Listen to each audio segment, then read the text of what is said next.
Beaucoup de personnes s'abstiennent de manger et de boire en pensant faire le jeûne correctement, mais ne récoltent que faim et fatigue. Pourquoi? Parce qu'ils ignorent des règles essentielles. Il est donc important d'apprendre ce qui est obligatoire pendant le jeûne et ce qui l'annule. Mais avant cela, pose-toi ces questions. Est-ce que tu sais vraiment comment est déterminé le début du mois de Ramadan?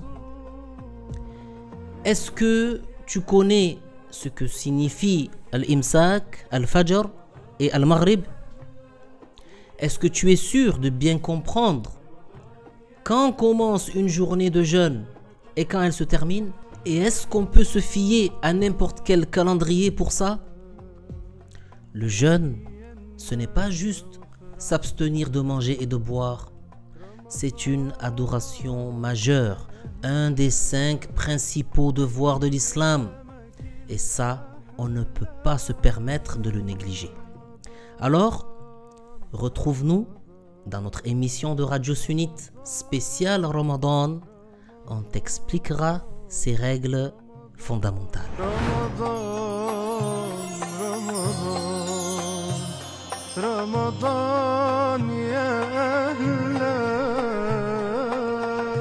Assalamu alaikum, je suis ravi de vous retrouver en ce mois béni de Ramadan. Ramadan Mubarak wa kullu am wa antum bi khair. Comme chaque année, l'équipe de Radio Sunnite, la voix de la PBIF, vous a préparé un programme spécial pour vous accompagner tout au long de ce mois béni. Avant de commencer, je vous invite à partager cette vidéo avec vos familles et vos amis afin de propager le bien autour de vous. Ce soir, j'ai le plaisir d'être accompagné de Cheikh Hamidouddin pour cette première. Avant tout, je félicite tous les musulmans à l'occasion du début de ce mois béni. Que Allah nous accorde la force de jeûner, d'accomplir les prières de nuit et de multiplier les actes d'adoration en ce mois. Amin. Le mois de Ramadan est le mois du jeûne. Et le jeûne est un acte d'adoration éminent qui compte parmi les devoirs les plus importants de l'islam. Écoutez bien ce que Allah Ta'ala dit au sujet du jeûne de Ramadan. شهر رمضان الذي أنزل فيه القرآن هدى للناس وبينات من الهدى والفرقان فمن شهد منكم الشهر فليصمه ومن كان مريضا أو على سفر فعدة من أيام أخر يريد الله بكم اليسر ولا يريد بكم العسر ولتكملوا العدة ولتكبروا الله على ما هداكم ولعلكم تشكرون. Ce verset signifie que le mois de Ramadan est le mois dans lequel a été descendu le Coran en tant que guide pour les gens, indication des preuves de bonne guidée et moyen de distinguer le vrai du faux. Celui d'entre vous qui vit jusqu'à ce mois, qu'il le jeûne. Et celui qui est malade ou en voyage, et qui n'a donc pas jeûné, qu'il rattrape le nombre de jours qu'il n'a pas jeûné par la suite. Allah vous accorde la facilité et ne vous ordonne pas de jeûner quand cela présente une grande difficulté pour vous.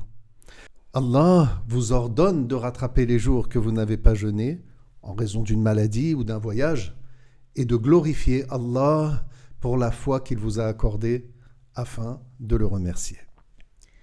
D'ailleurs, le jeûne n'est pas spécifique à la communauté du prophète Muhammad sallallahu alayhi wa sallam. Allah dit Ya ayyuhalladhina amanu kutiba alaykumus siyam kama kutiba ala alladhina min qablikum la'allakum tattaqun. Cela signifie ô vous qui êtes croyants, le jeûne vous a été prescrit tout comme il a été prescrit à ceux qui vous ont précédés, afin que vous fassiez preuve de piété. Et on peut rajouter que le prophète, sallallahu alayhi wa sallam, a cité le jeûne de Ramadan parmi les 5 principaux devoirs de l'islam. En effet, le prophète alayhi salam a dit « Buniya al-islamu ala khams, shahadati an la ilaha illallah wa anna muhammadar rasulullah wa iqamis salah wa ita'iz zakah wa hajjil bayti wa sawmi ramadan » Cette parole signifie que l'islam est fondé sur 5 principaux devoirs. Le témoignage qu'il n'est de Dieu que Dieu et que Mohammed est son esclave et son messager, l'accomplissement de la prière, le versement de la zakat, le pèlerinage à la maison sacrée et le jeûne de Ramadan. Toutes ces paroles prouvent que l'obligation de jeûner le mois de Ramadan est un acte très important. C'est un acte d'adoration très important. D'ailleurs, il est bien connu par le commun et les savants des musulmans que le jeûne du mois de Ramadan est une obligation religieuse. J'aimerais rappeler que l'obligation de jeûner le mois de Ramadan n'a pas été révélée au tout début, lorsque le prophète était encore à la Mecque. Mais cette obligation a été révélée la 2e année de l'hégire, l'émigration du prophète, sallallahu alayhi wa sallam, de la Mecque vers Médine. Et le messager de Allah, sallallahu alayhi wa sallam, a accompli le jeûne de 9 années, après quoi il est décédé, sallallahu alayhi wa sallam. Allah Ta'ala a rendu le jeûne du mois de Ramadan obligatoire pour tout musulman pubère, saint d'esprit et capable de jeûner. Cette adoration éminente comporte beaucoup de biens et de bienfaits. Elle permet de gagner l'agrément de Dieu et de mériter une très grande récompense.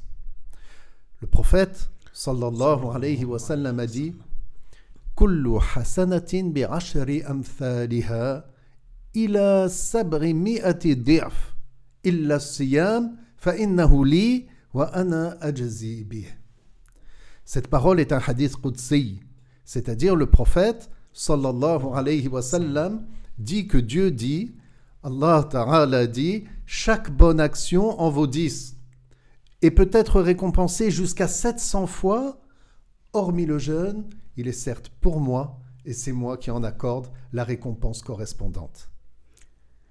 Le jeûne est donc une cause pour obtenir beaucoup de récompenses. Regardez, le jeûne regroupe les différentes sortes de patience. La personne va faire preuve de patience pour accomplir l'obligation. Elle va faire preuve de patience pour éviter les interdits et elle va faire preuve de patience face à l'épreuve. Et ça, c'est une cause pour obtenir de grandes récompenses. Allah Ta'ala dit إنما يوفى الصابرون أجرهم بغير حساب. Ce qui veut dire, certes, la récompense de ceux qui patientent sera augmentée sans limite définie. D'ailleurs, on peut citer, parmi les récompenses qui seront réservées aux jeûneurs, le fait qu'il y a au paradis une porte qui s'appelle Ar-Rayyan. Cette porte leur est réservée. Eux seuls y entreront. Le messager de Dieu, sallallahu alayhi wa sallam, a dit « Inna fil jannati baba yuqalu lahu ar-Rayyan. Yadkhulu minhu as-sa'imuna yawm al-qiyamah. La yadkhulu minhu ahadun ghayruhum. Yuqalu ayna as-sa'imun fayaqumun. La yadkhulu minhu ahadun ghayruhum. Fa idha dakhalu ughliqa. Falam yadkhul minhu ahad. » Ce qui signifie, certes, il y a au paradis une porte appelée Ar-Rayyan, de laquelle entreront les jeûneurs. Personne d'autre qu'eux n'y entrera. Il sera dit, où sont les jeûneurs? Ils se lèveront et personne d'autre n'y entrera. Et après qu'ils soient tous entrés, elle, c'est-à-dire la porte, sera refermée et personne d'autre n'y entrera. Que Allah fasse que nous soyons parmi eux. Amin, amin. Amin, ya Rabbal Alamin. J'aimerais attirer votre attention sur un point très important. Les jeûneurs, mentionnés dans les textes qu'on vient de citer, ne sont pas tous ceux qui s'abstiennent de manger et de boire, mais plutôt tous ceux qui accomplissent le jeûne conformément à l'ordre de Allah et au jugement religieux. Alors qu'est-ce que ça veut dire? Eh bien, nombreux sont ceux qui pensent accomplir le jeûne en s'abstenant de manger et de boire, mais en réalité, ils ne sont pas des jeûneurs selon le jugement religieux. C'est vrai, c'est très important. Il est très important de préciser ce point. De nos jours, beaucoup de personnes cumulent fatigue et faim en pensant jeûner, mais leur jeûne en réalité n'est pas valable. Le messager de Allah, sallallahu alayhi wa sallam, nous a mis en garde contre cela par sa parole. Rubba sa'imin laysa lahu min siyamihi illa al-ju' wa rubba qa'imin laysa lahu min qiyamihi illa as-sahar. Ce hadith signifie combien de jeûneurs ne retirent de leur jeûne que la faim, et combien de personnes qui veillent la nuit à faire des surérogatoires ne retirent de leur veillée que le manque de sommeil. Alors, mon frère, ma sœur, assure-toi de la validité de tes actes d'adoration, surtout le jeûne, en apprenant les conditions de validité, les obligations, en évitant les causes d'annulation, les choses qui annulent le jeûne, et ce, auprès de quelqu'un digne de confiance. Ce dernier point que tu as mentionné, c'est essentiel. C'est vraiment essentiel. Vérifier auprès de qui on apprend notre religion. Tu parlais à l'instant de la validité du jeûne. On pourrait s'attarder un peu sur ce point? Oui. Parmi les jugements à connaître, on peut citer que le jeûne est une adoration qui a un temps. On commence le jeûne au début du mois de Ramadan. Il n'est pas autorisé d'avancer le jeûne et de commencer 1 ou 2 jours avant le début du mois de Ramadan, soi-disant par précaution. Pourquoi? Eh bien, parce que le prophète sallallahu alayhi wa sallam a dit La taqaddamu Ramadan biyawmin aw yawmayn Sumu li ru'yatih wa aftiru li ru'yatih فإن غم عليكم فأكملوا عدة شعبان 30. Cette parole veut dire n'anticipez pas Ramadan d'1 ou 2 jours. Jeûnez à la vue du croissant et interrompez le jeûne à la vue du croissant. Et si l'observation est gênée par des nuages, complétez le compte de Sha'ban à 30 jours. Dans ce hadith, le messager sallallahu alayhi wa sallam nous donne plusieurs jugements. Entre autres, il y a l'interdiction d'anticiper le jeûne avant le début du mois de Ramadan. Et il explique également la méthode pour déterminer son début. C'est ça. Donc, connaître le début du mois de Ramadan est très important. Alors, comment commence le mois de Ramadan? Et quelle est la méthode indiquée par le prophète sallallahu alayhi wa sallam à ce sujet? La confirmation du jeûne est réalisée par l'observation du premier croissant lunaire. Autrement dit, c'est par l'observation du premier croissant lunaire de Ramadan qu'on détermine le début du mois et non pas par le calcul. C'est par l'observation.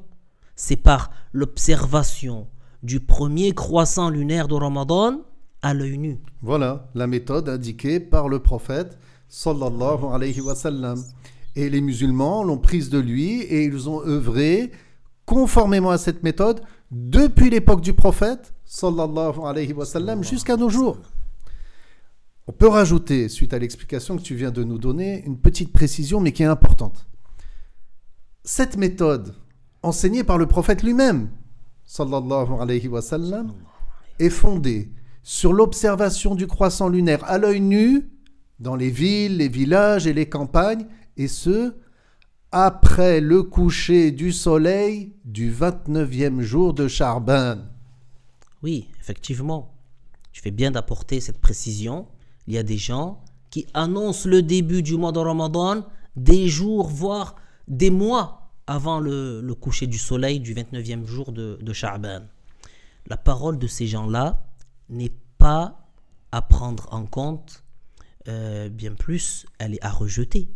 Car c'est contraire à la prescription religieuse.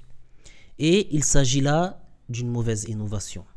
Voilà, concernant le début du mois de Ramadan. Très bien. On a mentionné tout à l'heure le temps du jeûne. J'aimerais qu'on revienne sur ce point plus en détail pour expliquer à partir de quel moment de la journée on doit jeûner et jusqu'à quand. Parce que l'obligation consiste à jeûner spécifiquement les jours du mois de Ramadan et pas à n'importe quel intervalle horaire. Il est donc obligatoire pour s'assurer de la validité de son jeûne, de savoir quand commence le jour et quand il prend fin. Pourquoi est-ce que c'est si important? Eh bien, tout simplement pour savoir quand on doit commencer le jeûne et quand l'interrompre. Et malheureusement, on constate que beaucoup de personnes, parmi celles qui appellent à la prière de nos jours, sont ignorants des temps des prières selon la loi. Par conséquent, on ne se base pas sur les appels à la prière enregistrés qu'ils diffusent à la radio, la télé, les réseaux ou dans certaines mosquées aux environs du temps de l'aube et du coucher, et cela sans observation ni vérification. On va donc expliquer à partir de quand on doit jeûner. On jeûne à partir du lever du jour. J'ai bien dit lever du jour et non le lever du soleil. Ce n'est pas la même chose. Et on jeûne jusqu'au coucher du soleil. À ce sujet, Allah Ta'ala dit وَكُلُوا وَاشْرَبُوا حَتَّى يَتَبَيَّنَ لَكُمُ الْخَيْطُ الْأَبْيَضُ مِنَ الْخَيْطِ الْأَسْوَدِ مِنَ الْفَجْرِ. Ce qui signifie, il vous est autorisé de manger et de boire jusqu'à ce que vous puissiez distinguer la blancheur du jour de l'obscurité de la nuit à l'aube. Et on trouve l'exégèse, donc l'explication de ce verset dans At-Tafsir al-Kabir de Fakhruddin al-Razi. Écoutez bien, la blancheur qui interdit ce qui rompt le jeûne est celle du début de l'aube véritable. Et à ce moment-là, la blancheur n'est pas largement diffusée. L'aube véritable commence en effet par une lueur fine. Puis il a dit, ce verset montre que l'autorisation de manger et de boire se termine avec l'apparition de l'aube véritable. Donc, on comprend de ce verset qu'il n'est pas autorisé aux jeûneurs de manger après l'apparition de la lueur blanche de l'aube. Et cette lueur blanche apparaît à l'horizon est. Celui qui mange ou boit après l'apparition de l'aube, son jeûne n'est pas valable. Exactement. Exactement. Pour revenir à l'aube et expliquer un peu plus, l'aube, il s'agit de quoi? C'est la lueur blanche, transversale et horizontale, qui apparaît à l'horizon est. À son début, il y a une légère rougeur mélangée à sa blancheur. Ensuite, après un certain temps, cette rougeur devient plus prononcée. C'est donc cette lueur blanche qui est l'aube. Donc, lorsque l'aube apparaît, une grande partie du ciel est sombre. C'est une lueur blanche fine qui apparaît en premier, mais le reste du ciel est encore sombre. Donc, vous voyez que le Fajr, ce n'est pas le lever du soleil. D'ailleurs, c'est important de préciser que la détermination de l'apparition de l'aube dans la religion se base sur l'observation. Et le fait de se référer à un calendrier dont les horaires sont obtenus à partir du simple calcul, cela ne suffit pas pour avoir la confirmation de l'apparition de l'aube véritable. À moins que les horaires qui y figurent soient établis à partir de l'observation faite par une personne digne de confiance. Je rebondis sur ce que tu viens de dire pour préciser qu'il faut être également vigilant concernant l'imsak. L'imsak, c'est un temps de précaution d'environ une vingtaine de minutes avant l'aube. C'est une marge de précaution. Mais malheureusement, dans la plupart des calendriers distribués en France et en Europe, l'heure du imsak qui est indiquée, elle est fausse. Je te laisse expliquer un peu plus pourquoi cette heure d'imsak est fausse. En fait, ceux qui ont établi ces calendriers, ces horaires, l'ont fait à partir de calculs erronés. Ils ont pris en compte, dans leurs calculs, une valeur incorrecte de la position du soleil par rapport à la surface de la Terre. Ce qui fait qu'on y trouve des horaires de imsak qui indiquent un temps bien après l'apparition de l'aube véritable. Et ceci a été vérifié par l'observation à l'œil nu dans plusieurs endroits. J'évoque ce sujet de cette façon succincte ici, mais vous trouverez un article très détaillé sur le site apbif.fr. Donc, quelles sont les conséquences pour le jeûneur? Eh bien, concrètement, celui qui continue à manger et boire jusqu'à l'heure indiquée sur ses calendriers qui est postérieure à l'heure de l'apparition de l'aube véritable, son jeûne n'est pas valable et il doit le rattrapage. Malheureusement, ce sujet est polémique. De nombreuses personnes, plutôt que de vérifier par elles-mêmes la validité des affirmations qu'on vient de citer, qu'est-ce qu'elles font? Elles s'empressent de verser dans la calomnie et la polémique partisane. Donc, je vous invite donc à être précautionneux sur ce sujet.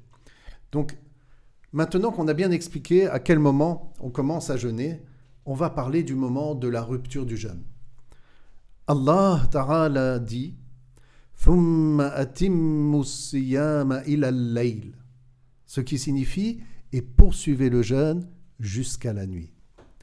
Et le messager sallallahu alayhi wa sallam a dit « إذا أقبل الليل من ها هنا وأدبر النهار من ها هنا وغربت الشمس فقد أفطر الصائم » ce qui signifie « lorsque la nuit arrive par là » et il a pointé le côté est, et que le jour s'en va par là et il a pointé le côté ouest, et que le soleil se couche, alors le jeûneur peut rompre son jeûne.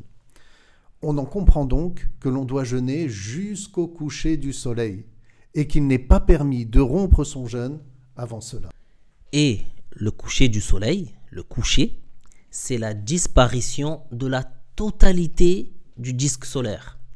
Donc, celui qui mange juste avant la disparition de tout le disque solaire lors du coucher, en croyant que le soleil s'est déjà couché, puis qu'il s'est avéré qu'il n'en était pas ainsi, son jeûne n'est pas valable et il doit le rattrapage de ce jour. Quant à celui qui mange sans excuse juste avant le coucher, il commet un péché. Voilà, donc aujourd'hui on voulait rappeler ces quelques points importants qui concernent le jeûne de Ramadan.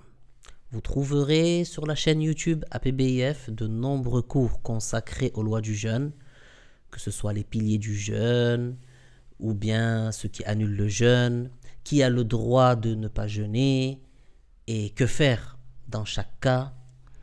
On vous met les liens en description et vous pouvez aussi vous rendre dans les centres APBIF pour apprendre tous ces sujets en détail. Si ce n'est pas encore fait, téléchargez l'application APBIF sur votre téléphone, elle est gratuite et vous offre un accès à de nombreux contenus, dont les horaires de Al-Imsak et du Maghrib, avec une marge de précaution pour éviter de manger ou de boire quand il ne faut pas.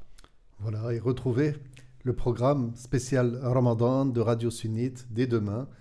Et je demande à Allah qu'il nous facilite le jeûne et qu'il nous accorde sa récompense et ses bénédictions. Amin. Taqabbalallahu ta'atikum wassalamu alaykum.